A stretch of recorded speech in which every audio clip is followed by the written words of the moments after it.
Comrade Rosa. Comrade Rosa and Salatine. Comrade Rosa going home the better, and Comrade Rosa beat Salatine. Welcome to the Final Gallop, proudly supported by Brisbane Airports Hotels Group and PlayUp. Today we'll preview our runners for Saturday's Keith Noud meeting at Doomben, as well as Antino in the Rich 5 Diamonds race at Rosehill. Good morning, Tony. It shapes as another big Saturday for the stable. Good morning, Baylee. Good morning, everyone. Baylee's on duty today as Claire's having a well-earned break over in Bali. Looking forward to the weekend. 5 Diamonds, $2 million race at Rosehill for the 5-year-olds. Very exciting race to be a part of.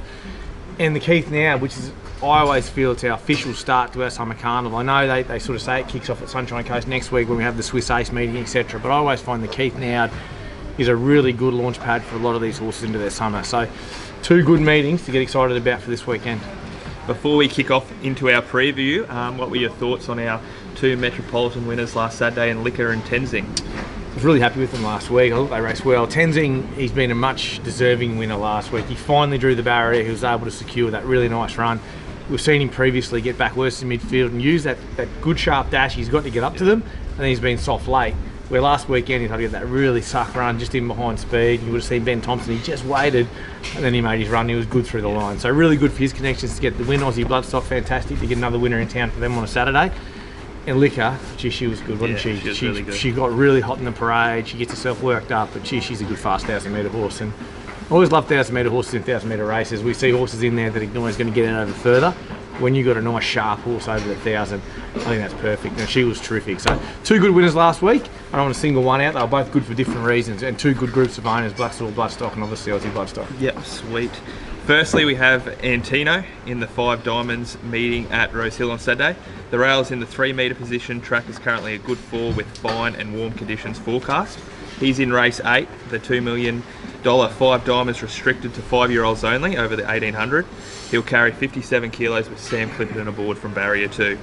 Early odds with PlayUp are $2.90 the win and $1.50 the place. He's coming off his close second in the Group 2 Crystal Mile at Moonee Valley a fortnight ago. He steps up to the 1800 for the first time, but you don't really see that as an issue.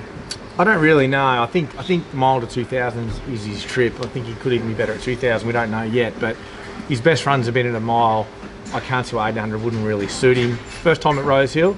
Geez, he's been in some different racetracks. His preparation, hasn't he? Trialled here in Brisbane. First run at Flemington. Went out to Sandown. Back to Caulfield. Then to Moonee Valley. Now to Rosehill.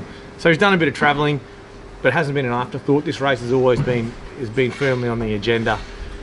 The low draw when the draws come out on Wednesday is very important. The 9 furlong start at Rosehill is probably their worst. They jump onto that corner quite quickly.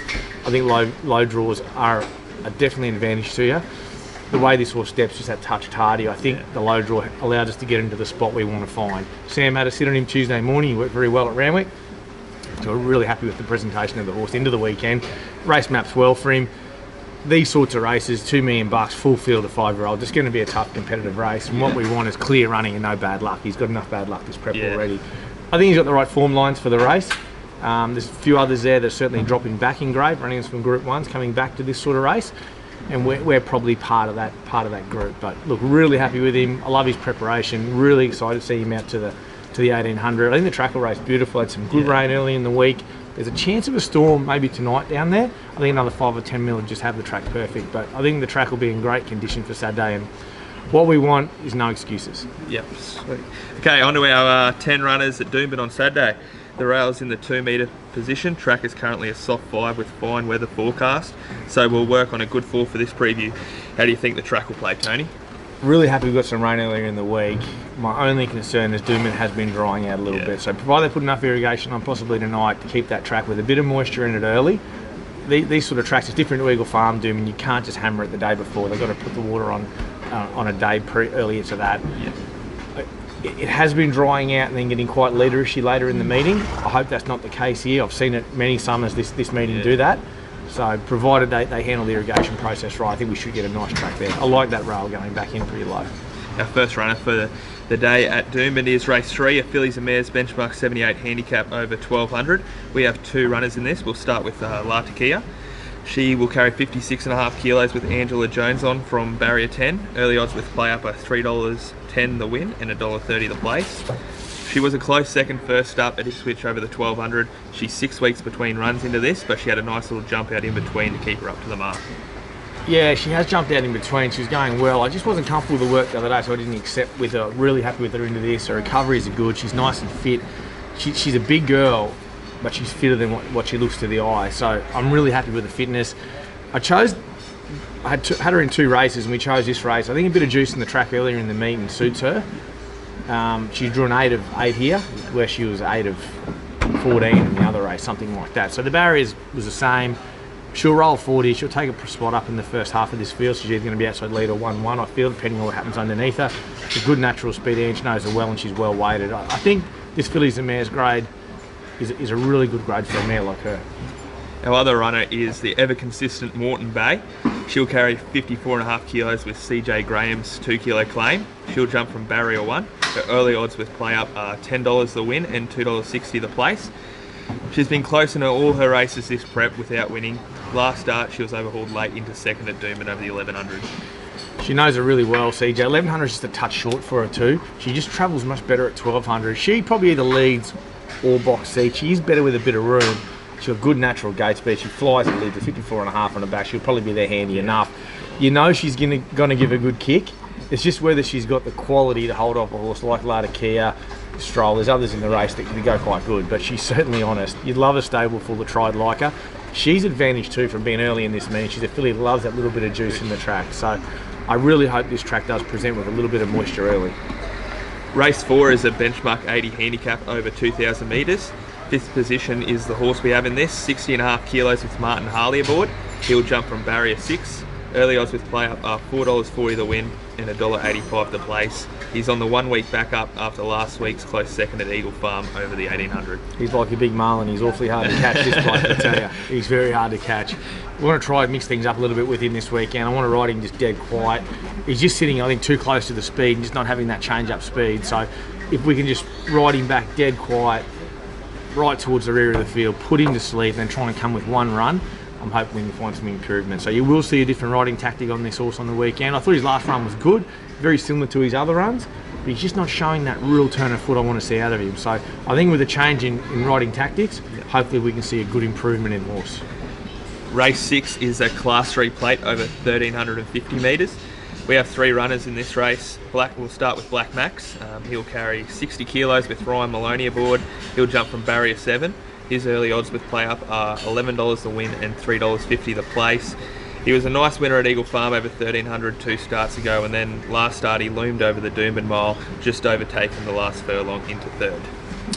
He'll need another hurler ride by Maloney. He rode him a treat 2 starts back when he won at Eagle Farm over the 1,300. He drew about the same draw and he was able to get across and get third defence up. They went 100 metres. It was a masterful ride. If he can do something like that, he can race well. He's so much better when he can race on speed with cover. Yeah. The other day, going to the mile, he was outside lead, and look, that's where he was going to get from a draw. He just never seemed to draw that right gate. Yeah.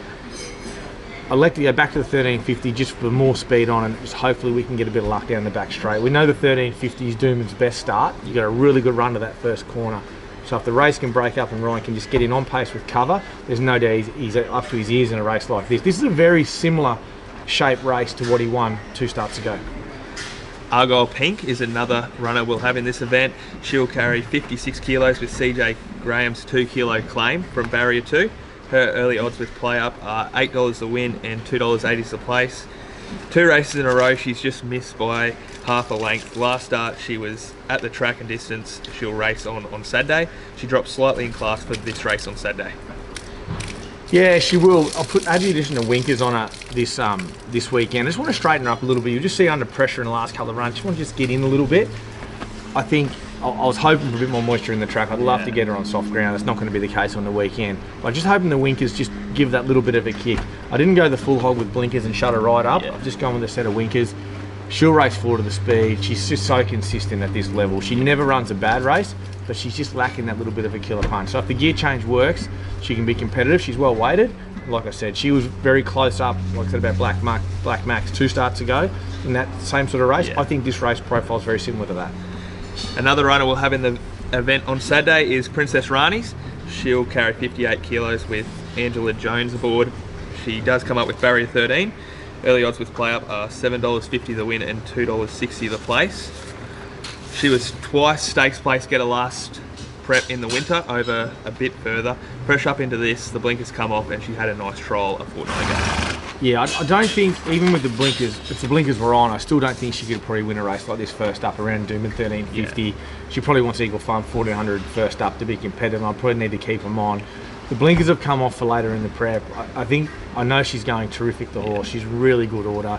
She comes out of far better races than most of these from the winter, but she's just not at her distance yet. So she'll just be ridden back nice and quiet. You want to see her running on. She'll be the horse to follow out of the race, I'm sure. Yeah. When she gets out to the mile, and then from a mile to 2200, that's when she's going to come into her own as the prep goes on. So it'll be more like a warm-up run for the prep for her, especially where she's drawn. She's going to get right back towards the rear, but she's going to be finishing off very, very strongly. Out of them there, I think if Maloney can get the luck, Black Max is the horse. I love horses a mile back to 1400, which is basically what this is, 1350. Yeah. I love horses back there. He just needs to try and get that right run down the back straight. Race 7 is a benchmark 68 handicap over the 1200 metres. We have Cesaris in this race. She will carry 59 kilos with Ryan Maloney aboard from barrier 1. Her early odds with PlayUp are $4.40 the win and $1.85 the place. 2 wins from 3 starts this prep, both over the 1000 at Toowoomba, including last start. She gets back out to the 1200 here. What are your thoughts on that?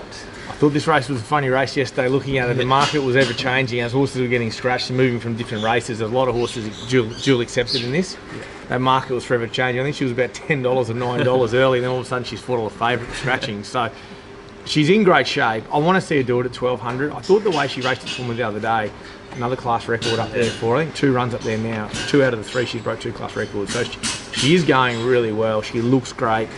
Now's the right time to try her at 1200. I think the low draw, Maloney on board, she travels very comfortably on speed, whether that means she leads or she's anywhere in the first 4, but she's got good natural gate speed. She's going to get a really soft run.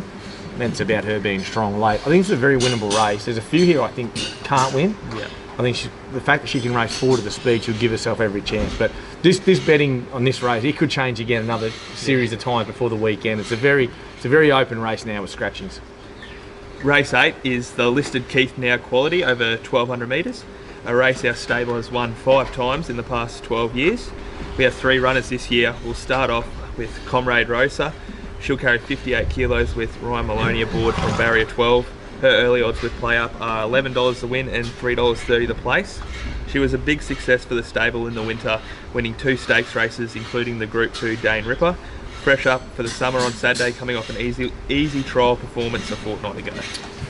Yeah, I mentioned at the start of the show that Keith Noud is always my unofficial start of the summer carnival. This is the best horse in the race. The Toppy's obviously won a Group 1. The horse Heathcote's, it's won a Group 1, but it's been well out of form. She's got the fresh form on the board. She's had come off a good winter. She's been great since she came to the stable, winning those couple of races in the autumn. She had a really busy first half of the year, so I give her a nice break to get her ready for this summer. It will be a shortened summer preparation for her, 3 runs probably tops, before I got a very busy year planned for her next year. So she's ready to go. She'll be ridden quiet anyway. I'd rather this be at Eagle Farm than Doomben. That's my only negative. But she's definitely the quality horse in the field. She could do anything. She's in good shape. She's very ready for her first up run. But there's good improvement to come on it. If she drew low, she'd be a really good knockout chance in a race like this. Just how much start she's got to give. And also by this stage, can they make up ground? I hope we see a really fair Doomben. If we do, she'll come right in the calculations here. Another one of our runners in the race is That Pizzazz.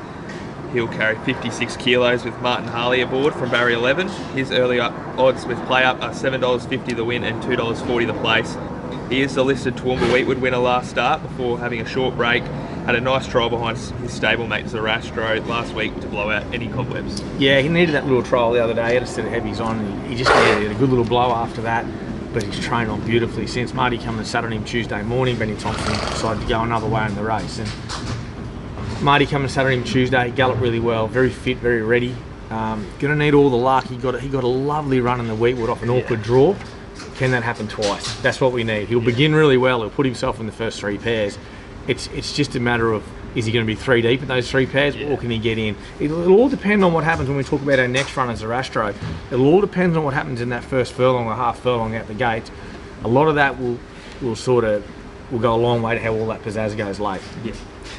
Our last runner in the race is Zarastro. He'll carry 53.5 kilos with Angela Jones from barrier 3. His early odds with PlayUp are $2.05 the win and $1.26 the place. He's going super, this horse, having won his past 3 starts at Eagle Farm over 1200, all from the front. His only blemish for us was first up, second by a head when he got taken on in the lead. He got driven insane that day first up, so he should have won them all. And that is what it is, and that may happen again on the weekend. It's just what happens early. I was just mentioning before, we spoke about with all that pizzazz. Yeah. It's interesting, this race. We're drawn gate 3. Steady Eddie, already steady, whatever his name is drawn gate 2. With CJ Graham on board. It could really want to get running. We saw that in Toowoomba, where it got rolling out. If it does that, that's fine. We'll all just blend in and find our spots. Will Zarastro jump and cross it? Will they get pulling on each other? Yeah. It's going to be very tricky early to see how this race plays out, but I'm very confident in our horse, how he's going. Trialled super the other day off that little bit of a light freshen he's had. He's in such good shape going into this. He steps the gates well. He puts himself in a forward position. It's just how these two riders handle the speed early. There's nothing else really in the race that has the pressure to put on them. They control the speed of this race. They get it wrong, it breaks right up. Of course, like all that Pizzazz slots in, he's going to be the one to beat. Comrade Rosa is going to come from the back. It's a very interesting race. I love the way Zarastro's going. He's well weighted. He's found the right sort of listed race to kick off in here in the Keith Noud off a low draw with a rider that knows him well. And Anders Jones is riding in great form at the moment. So, I'm very confident with him. He's my leading chance in the race. He raced all that Pizzazz only a few runs ago and he beat him well at Eagle Farm. So I'm super happy with him, with Zarastro. I think he's exceptionally hard to beat. It'll just be very interesting to see what these riders do early in this race. We're into the final furlong of the Final Gallop. Who is your best Metro winning chance on Saturday? Zarastro on the Keith Noud. Who is your best each way chance? Each way chance is a bit tricky. I'm not getting a lot of value there, but I'll go with Maloney to pull the rabbit out of his hat on Black Max off the wide draw. That's an interesting race, that, and it could change betting a little bit. It's a very open race, so I'll go with Ryan Maloney on Black Max. I will say before, my best winning chance is Zarastro. I really find him and Antino very hard to split. I really like Antino down Sydney in the 5 Diamonds. We've liked him more prep, and it's easy to sit here and say, oh, should be unbeaten, but I'm pretty sure he should be unbeaten in this preparation. Yeah. So I can't see why he can't do his best, and if he does, he'd be very hard to beat down there. Who was your best in work this week? This week in work, well, I wasn't up here. There were some good gallops back here in Brisbane from what I see on the data and the reports back from our riders, but I was in Sydney. I couldn't have been happy with what I saw with Antino.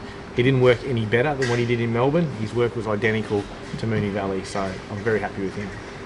A couple of black bookers from the jump outs yesterday? Black bookers from the jump outs. Look, I thought some of the old hands were great. Zeus Style did what he does. He was just a rinse and repeat of his normal stuff there. I thought he was really good. Actually, probably better than what he was when he went to Melbourne early in the spring. Really happy with him. I love Baller, the way he's coming to hand, the old boy. So they're probably the main ones were our older horses there. I thought Antino was really good. He's probably a bit of a forgotten horse for the stable. The way he executed his trial yesterday, He didn't pull, he did everything right. So there's a few there to look out for. So if I'm going to follow one out of there that's probably forgotten, I'd say it's probably Antino going into the summer. Beautiful. Who was your performance of the week? My performance of the week last week, I could say Tenzing's got the job done, but I thought Liquor was just unbelievable. She absorbed that pressure and just powered away. She was in a different league. So Liquor's my performance of the week. It's now time for this week's Cavs Corner, supported by Brisbane Airports Hotels Group. Let's see what multi he has up his sleeve this week. Welcome to Cavs Corner for this week. No joy last week, but this week we're going to go to Brisbane on Saturday. We'll go La Takia a win, and to Argyle Pink a win. Good punting, guys. Well, he's gone La Takia a win into Argyle Pink a win. I can't say that it can't happen. But geez, he's gone left the field with some of the other runners we've got in. Yeah. He must be really hoping those winkers do the trick on Argyle Pink to straighten her up. So, yeah, look, I'm not going to second guess Craig, Anthony, Mark Bartholomew Cavanough, but I am surprised with his multi. Righto, Tony. Good luck at Rosehill with Antino on Saturday, and 3 good chances in the Keith Noud back home. Yeah, mate, looking forward to Rosehill. Can't wait for the weekend. I think everyone can get a bit excited now for our summer carnival. Spring's starting to wind down. Melbourne and Sydney. Great Melbourne Cup day. Yeah, what a great winner of the Cup. And well done to Mark Zara. Back-to-back Cups. Good on you, mate. That was awesome. But I think it's been a fantastic week at Flemington. Good racing at Flemington on Saturday as well. I think the mile race there for me is probably my favourite race. Who are you on? Alligator Blood, Mr. Brightside. Probably go Mr. Brightside, I reckon. Yeah, and then you got Fangirl, who's the opened up favourite. So it's a bloody good day's racing. I think we can tune in all around Australia on Saturday and enjoy what's left of the spring, and then we can start to focus our attention on Queensland for this ripping summer carnival we've got coming up. It'll be really good. Thank you.